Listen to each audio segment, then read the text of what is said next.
Good morning, Brew Daily Show. I'm Neal Fryman. And I'm Toby Howell. Today, OpenAI continues to spend more cash than a legacy college freshman with their parents' credit card. Then France in 2025 is looking less stable than France in 1789 after yet another prime minister has resigned.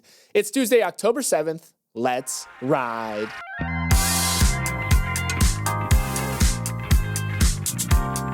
Good morning and happy Tuesday. I'll get right to it. We're doing another trivia night next Tuesday here in Manhattan, and you're going to want to be there and bring all your friends. Toby and I have been deep in the lab watching hours of game tape on all the greats, Trebek, Philbin, Jennings, Barker, Harvey, and have got an hour and a half of bar trivia down to a science. It's been such a blast meeting all of you during previous trivia nights this year, and we can't wait to see more of you next week. Toby, how do people sign up? Ooh, to sign up, you must solve Riddles 3 to get an invite from Neal and me. First, no, I'm just kidding. Head to the link in the show description. You are allowed to add one person when you sign up. So if you want to roll up with the squad, make sure to toss that sign up link in your group chat. In the meantime, develop those prefrontal cortexes. Gentlemen, ladies, you're good, and we'll see you all on Tuesday. And now a word from our sponsor, LinkedIn Ads. Toby, have you ever tried to find the best version of something? Yes, and after years of experimentation, I can confidently say I have the world's best paella recipe. My secret ingredients: hot dogs and shrimp. That's the worst thing I've ever heard. But do you know what is the best? LinkedIn Ads is when it comes to generating the highest B2B ROAS of all online ad networks. They also have a network of over 1 billion professionals and 130 million decision makers. You can target your buyers by job title, industry, company, role, seniority, skills, company revenue, so you can stop wasting budget on the wrong audience. Spend $250 on your first campaign on LinkedIn Ads and get a free $250 credit for the next one. Just go to linkedin.com/MBD. That's linkedin.com/MBD. Terms and conditions may apply. In the artificial intelligence Game of Thrones, OpenAI is the Lord of the Seven Kingdoms and NVIDIA is the Warden of the West. But there's an ambitious young prince who wants a spot on the small council, and that is the chip maker AMD. Yesterday, OpenAI and AMD announced a massive partnership in which OpenAI committed to buy loads of AMD chips and eventually acquire a 10% stake in the company. Neither company mentioned dollar amount specifics, but OpenAI said it would purchase 6 gigawatts worth of AMD chips, and 1 gigawatt of capacity is estimated to cost $50 billion. So this is potentially a $300 billion deal. AMD stock soared 24% on the day because the agreement was seen as a huge victory as it tries to take market share from NVIDIA. NVIDIA has exploded into a $4.6 trillion company, the most valuable in the world, because it is the dominant supplier of the accelerator chips needed to train and execute AI programs like ChatGPT. AMD has been far less successful in the AI space than NVIDIA because its chips aren't as good, but OpenAI's commitment is a vote of confidence that AMD could become a significant player.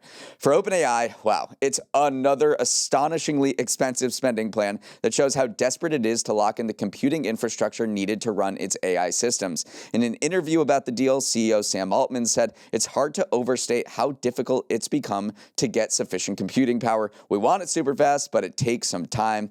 Toby, help me make sense of this, because the AI economy is starting to look like an MC Escher painting. Just 2 weeks ago, NVIDIA plowed $100 billion into OpenAI. Now, OpenAI is plowing billions into its biggest competitor, AMD. We are going around in circles here. Yeah, the circle economy of AI is becoming a real economic risk at this point because let's just go through all these deals once more. NVIDIA invests $100 billion in OpenAI. OpenAI uses that same capital to buy NVIDIA chips. AMD gives OpenAI warrants for equity. OpenAI's purchases boost AMD's valuation. And then Oracle had this big cloud capacity financing as well that OpenAI wants to rent long term. So everyone is kind of looking at this, the shape of this thing, and it really feels circular. There's just this financial circularity underpinning the entire AI trade at this point, and that has a lot of risk because if anyone drops the ball, if anyone can't fulfill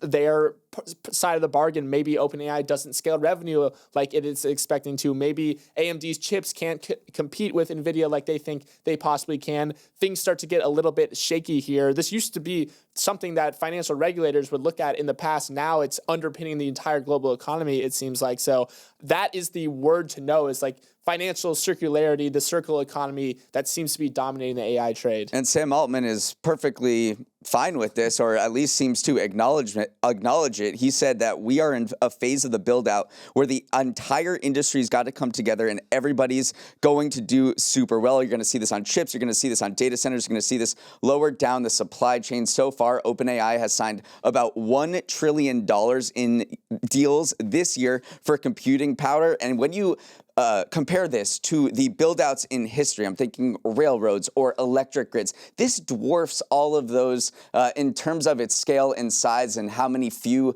players are concentrated at the top, spending trillions of dollars to build data centers. But you heard this from Mark Zuckerberg at Meta, and you're hearing this from OpenAI as well. They say they are far more worried about failing because of too little compute than too much, and that's why they're opening up their checkbooks and spending an astonishing amount of money amongst each other to build data centers to power ChatGPT. You kind of have to say that, because what else are you supposed to say when to justify this amount of spend? I also want to look at OpenAI as the so-called kingmaker, not just in the AI industry, but just in public markets in general. I go back to last week when they unveiled this instant buy option in ChatGPT. What did that do? That sent shares of Shopify and Etsy jumping. These are public companies. OpenAI is a private company. And then obviously yesterday when this deal was announced, AMD rocketed. AMD is a very large, multi-$100 billion company, and yet here is a private company announcing a deal and sending their share price soaring. So it really is, investors are now looking more closely at a single company and the moves they are making to react to in the public markets, which is just not something we've ever seen. Even when you go back to the biggest startups of all time, the Google, the Facebook days, they weren't moving public equity markets like OpenAI is right now. So we're kind of entering uncharted territory when it comes to one company's influence over the market in general. And more leaders are saying, you know what, maybe this is the B word, a bubble. Last Friday, Amazon founder Jeff Bezos was speaking on a panel, and he called AI a kind of industrial bubble that will mint winners and losers. And he predicted a sort of shakedown in the public markets when a lot of this capital that's deployed, we know it's trillions of dollars at this point, sort of doesn't have the returns that many investors are expecting. Goldman Sachs CEO David Solomon said something similar. He said there's going to be some sort of drawdown in the public markets in the next 1 to 2 years. Some estimates suggest that AI CapEx may reach 2% of GDP in 2025, which would be the equivalent of about $1,800 per person in America will be invested this year on AI. Let's move on. Modern France is making Les Mis seem like a stable time in the country after their latest prime minister, Sébastien Lecornu, resigned after less than a month in office. That gives Lecornu the honor of being the shortest serving prime minister in modern French history and the third to fall in just a year. He pieced out less than a day after naming his cabinet, which was full of many of the same ministers from the government that collapsed last month. The snap resignation was surprising, but the problems plaguing France's government are not. It has been running deficits above EU limits for years, currently at 5.8% of GDP, but any attempts to tighten its budget have failed and usually ended up toppling whatever leadership was trying to do the tightening. Yesterday's decision spilled into the financial markets almost immediately, with the country's biggest index, home to companies like LVMH and Airbus, falling more than 1.4%. Bond yields also spiked as investors demand higher returns after seeing more risk in lending to France. It also led to some existential questions for President Emmanuel Macron, who accepted Lecornu's resignation without comment, offering only a one-line statement. He now faces pressure to either resign himself or dissolve parliament and call another snap election. Neal, so far every attempt to rein in France's ballooning deficit and social spending has been met with fierce resistance, both from the left, who are defending welfare programs, and from the right, who oppose tax hikes. It's more of a disaster than trying to fast cook a beef bourguignon.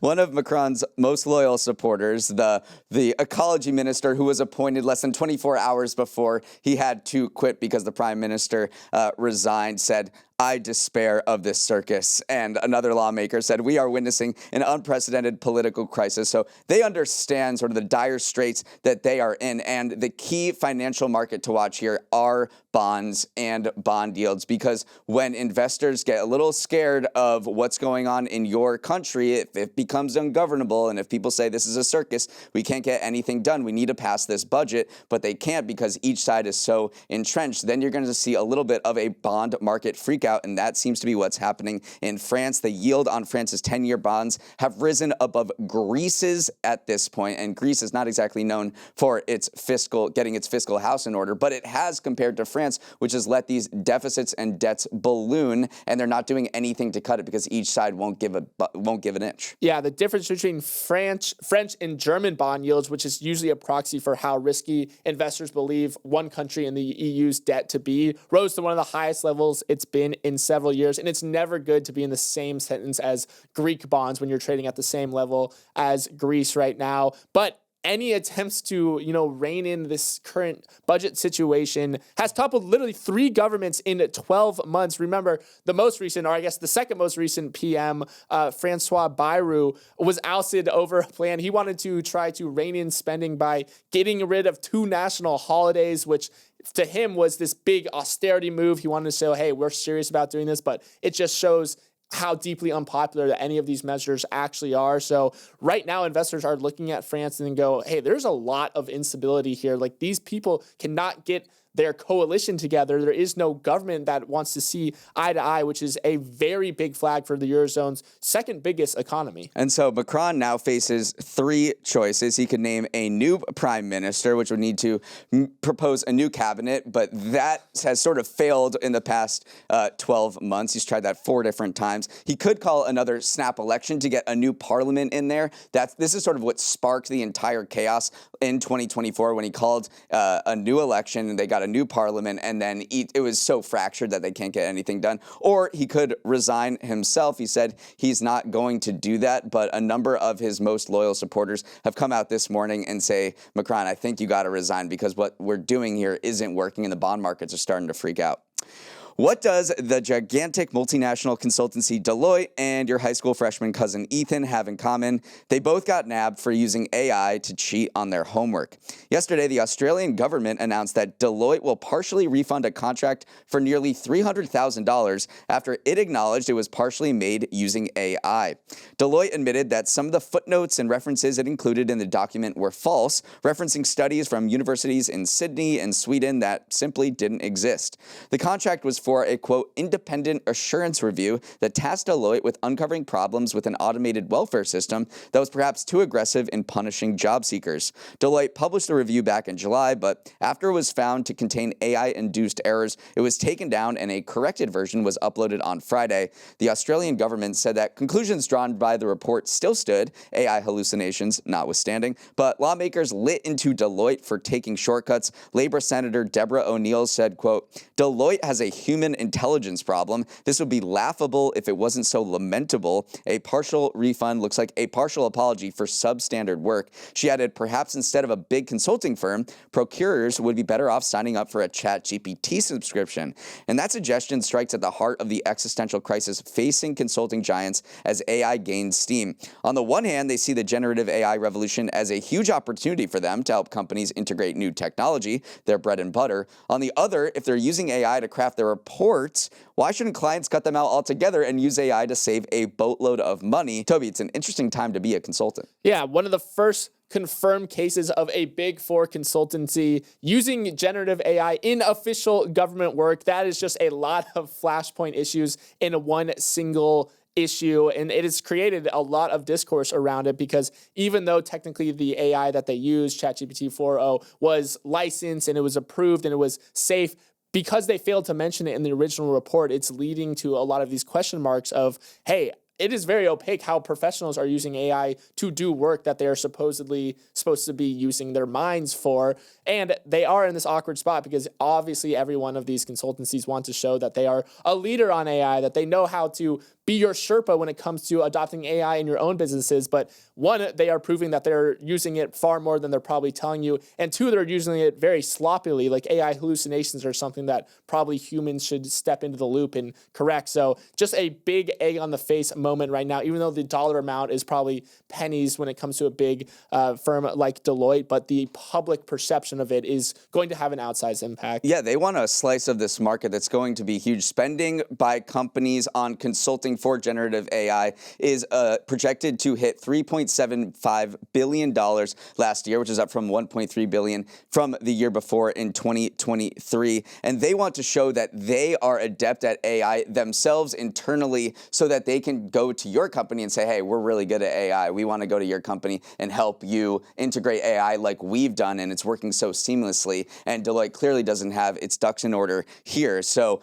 there was a Wall Street Journal report a few weeks ago that said that a lot of companies that have hired Deloitte, PwC, these other big four consultancies are actually not seeing the returns that they want because these companies don't really know how to integrate AI. It's still such a new technology. So you have the CIO of Merck saying, we love our partners, but oftentimes they're learning on our dime. So they don't have this playbook in order that maybe they have for legacy technology that they're much more adept at working with companies with. Obviously, that's even still a question about whether they're worth the money, but they seem to have their playbook for those other types of technologies, but are still working it out when it comes to AI. Because a big part of the industry's business model is trust. You need to be able to show like, hey, we have done this before, we know what works, and then we will bring our learnings to you. But when you are a guinea pig as well as I'm using the word Sherpa, we are supposed to usher you into the age of AI, but we're figuring it out ourselves. That is a very awkward tension right there. So it really is interesting to see consultancy be this bellwether of how AI is going to be adopted in corporate America and stumbling along the way. Up next, it's Tuesday, which means Toby's Trends. Welcome back to another edition of Toby's Trends, the segment where I take a deep dive into the business world to emerge with a trend that will expand your ability to conversationally woo a partner. And today's trend is about the beginning of the end for craft beer. Craft beer sales fell 4% last year, according to the Brewers Association, the first decline in recent history, while more breweries have closed than opened over the last 18 months, also a first for the once red-hot industry. As demand falls for craft beers that taste like cardboard smells, big players like Molson Coors are offloading their entire craft beer divisions, signaling how quickly you can go from cultural movement to overhyped. A variety of factors have led to craft beer falling flat. Drinking in tap rooms and brew pubs never quite recovered after COVID. Office workers in craft beer hotspots like SF and DC didn't return in full, killing weekday bar traffic. But more than anything, it's just been a classic oversupply story. Everyone and their mother joined the boom in the last decade, to the point where a stroll down the beer aisle started to feel overwhelming rather than exciting. Neal, too much beer, not enough drinkers, a good problem to have when you're in a frat, not so good when you're trying to run a business. Yeah, I call this the froyo effect. I don't know if you remember 20 years ago when people started to like froyo, and then there decided to be a froyo store on every single block, and then eventually there was retrenchment, there was a market correction because how many people could possibly eat froyo? I think we have the same thing here with super hoppy beer. 10 years ago, there were 4,800 craft breweries in the United States. Today, there are nearly 10,000, so the number of craft breweries has jumped, and demand for super hoppy beer and sours and different types of, more specialty beer has declined at the same time. Smaller breweries are facing higher costs across the board, whether it's for ingredients or labor or real estate, and so you're starting to see a serious market correction here. I do think that it is the worst of all worlds when you're kind of this mid-sized player where you're too big to just focus very locally and just be, your local brew pub or something like that, but you're also not big enough to have the economies of scale that Molson Coors, that these giant brew conglomerates have, and so you get squeezed when things like aluminum prices go up, when tariffs come into play. So you're in the worst of all worlds right there. And then also just a lot of cultural shifts have been happening. We're kind of entering into a wellness era where alcohol consumption is on the decline. A lot of young people are opting either not to drink or going for non-alcoholic options, THC options. Even kombucha was eating in at one point, a very similar kind of crowd right there. And it is funny, we started the show talking about a bubble potentially brewing in OpenAI, but it seems like the bubble already brewed and then was burst in this particular industry because there's just too many brands chasing too niche of an audience. Yeah, I mean, these are so caloric too. It doesn't seem to fit in with what people want these days. When you get this very big IPA, you're drinking a meal essentially. And what's the #1 beer in the United States now? Michelob Ultra, which really hangs its hat on being lower calorie and lower carb. And if you look, you mentioned these deals of selling the breweries at the beginning, and you can kind of see the boom and bust here because Tilray, which is a cannabis company, bought the 4 breweries from Molson Coors, Terrapin, Hop Valley, Revolver, and Atwater for $23 million, which was a fraction of what they paid for it. And then if you go back a couple years or 10 years ago, independent breweries were selling for so much money. Ballast Point, which is a great brewery out of San Diego, sold for $1 billion in 2015 to Constellation Brands. A sign of the times is that they just got rid of their biggest manufacturing facility in San Diego to who? Athletic Brewing, which is a non-alcoholic beer brand. And Dogfish Head, the pride of Delaware, sold to Boston Beer for $300 million almost a decade ago. So the times, they've gotten a little tough for craft breweries, and I'm a little worried about certain local economies. But if you go to smaller towns all around the United States, a lot of them have grown a huge brewery base, and that runs their local economy. And if these things start to go out of the business, it could have some knock-on effects there. So, go to your local brew pub and have a few pints to save this struggling industry. Okay, let's sprint to the finish with some final headlines. The impact of the government shutdown is beginning to spread far beyond Washington, D.C.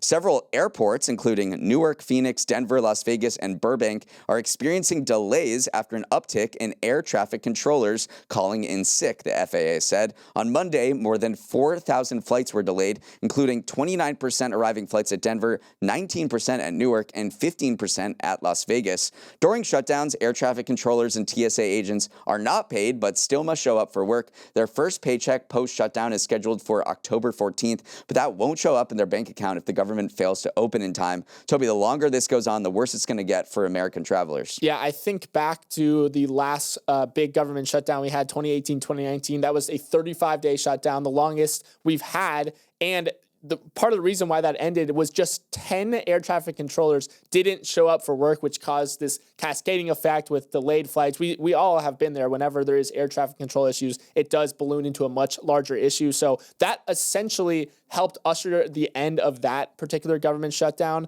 So it just shows how important these people are in the cogs of the aviation system, because it is a publicly managed a program, but it has such large private market effects. I mean, the air industry underpins a large part of our economy. It's a huge part of the private markets as well. So fascinating that even a minor absence can cripple an entire system that can have much larger cascading effects. The banks, they are emerging. Yesterday, Fifth Third Bank agreed to buy Comerica for $10.9 billion, a tie-up of regional lenders that would become the 9th largest bank in the United States. It's the largest banking deal of the year so far, and it's no coincidence it's happening now.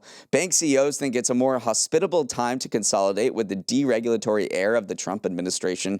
Fifth Third Bank, based in Cincinnati, has a strong presence in the Midwest, while Comerica, based in Dallas, could be its gateway to the booming Southeast, whose population is growing the fastest, by far, of any region in the country. Toby, for regional banks who want to compete with the giants, it's bulking season. Yeah, after the mini banking crisis of 2023, it feels like years ago at this point, when Silicon Valley Bank, Signature, First Republic all kind of imploded. A lot of these smaller and mid-sized lenders are teaming up, trying to reach those scale of the larger players in the industry. And it's a good time to do it right now because the S&P 500's bank index is up 21% year to date, which inflates stock price a little bit. A lot of these deals are happening as stock transactions. So your currency to carry out these deals is higher right now, so it gives them a a better bank to fund these acquisitions, which are why we might see a couple more of these tie-ups going forward. Tesla appears to finally be giving fans what they've waited for years, a low-cost EV model, if your interpretation of a pair of cryptic hype videos posted on social media yesterday proved to be correct. The first video, posted by Tesla, shows a spinning wheel or a turbine of sorts winding up to full velocity, alongside today's date hinting at a reveal. The second shows two narrow headlights streaming through the darkness, which eagle-eyed viewers noted differ from any current Tesla light bar designs. The conclusion is that a new, stripped-down version of Tesla's extremely popular Model Y SUV is coming, featuring cheaper materials, different motors, and a smaller battery pack. The hype cycle also comes after Tesla execs have hinted at plans for affordable EV models with target prices in the $30,000 range that come right on the heels of the federal EV tax credits expiring. Also, it's Tesla, so maybe it's a flying car and we read the whole thing wrong. I'm not sure, Neal, but we'll find out in a few hours. Other suggestions say that it could be the next generation roadster car that Elon Musk has been promising for years, and for years I'm saying that he introduced this concept back at an event in November 2017 and also in June 2018. But yes, it looks like it's going to be this mass market, lower cost Model Y, and it's very crucial for Tesla to hit that 25,000 or 30,000 mark for a price tag, because Chinese companies are coming into Europe and absolutely eating its lunch with EVs. And, Tesla had a really good quarter last quarter, but investors thought that was only because of the pull forward in demand with the EV tax credit ending. And Elon Musk even warned of a few rough months ahead. Someone was like, maybe it's a GPU, like an NVIDIA GPU, because the fan in their NVIDIA GPUs looked a little bit like kind of like the turbine thing that was teased yesterday. So it's Tesla, so you literally never know what it could possibly be, but it's most likely an affordable EV. Finally, Tesla didn't make the only teaser video yesterday. LeBron James also posted a short video hinting that he was releasing a low-cost EV model.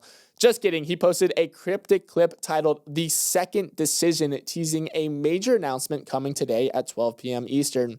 Immediately, everyone's mind jumped to his possible retirement. LeBron, after all, is turning 41 in December and is already the only player in NBA history to reach a 23rd season. The short video had an effect on his team, the Los Angeles Lakers, too, with ticket prices for the Lakers' final regular season game soaring soon after the video dropped.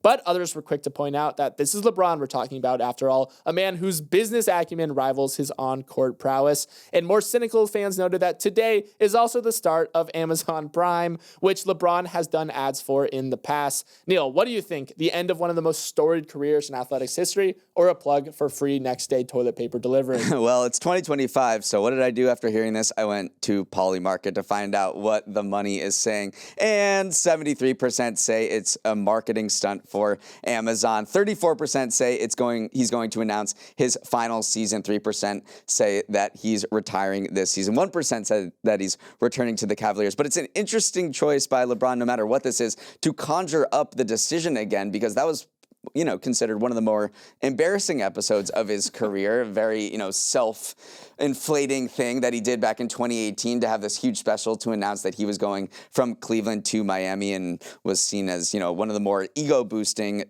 moments of his career. But we'll see what happens. When is it? Noon Eastern, happening the same time as the Amazon Prime, or same time as the Tesla vehicle reveal. So I will have dual monitors going.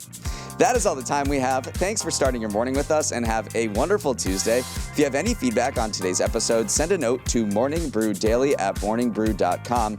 Let's roll the credits. Emily Milliron is our executive producer. Raven Liu is our producer. Our associate producers are Olivia Graham and Olivia Lake. Hair and Makeup is also making an announcement at noon Eastern time. Tune in. Devin Emery is our president, and our show is a production of Morning Brew. Great show today, Neal. Let's run it back tomorrow.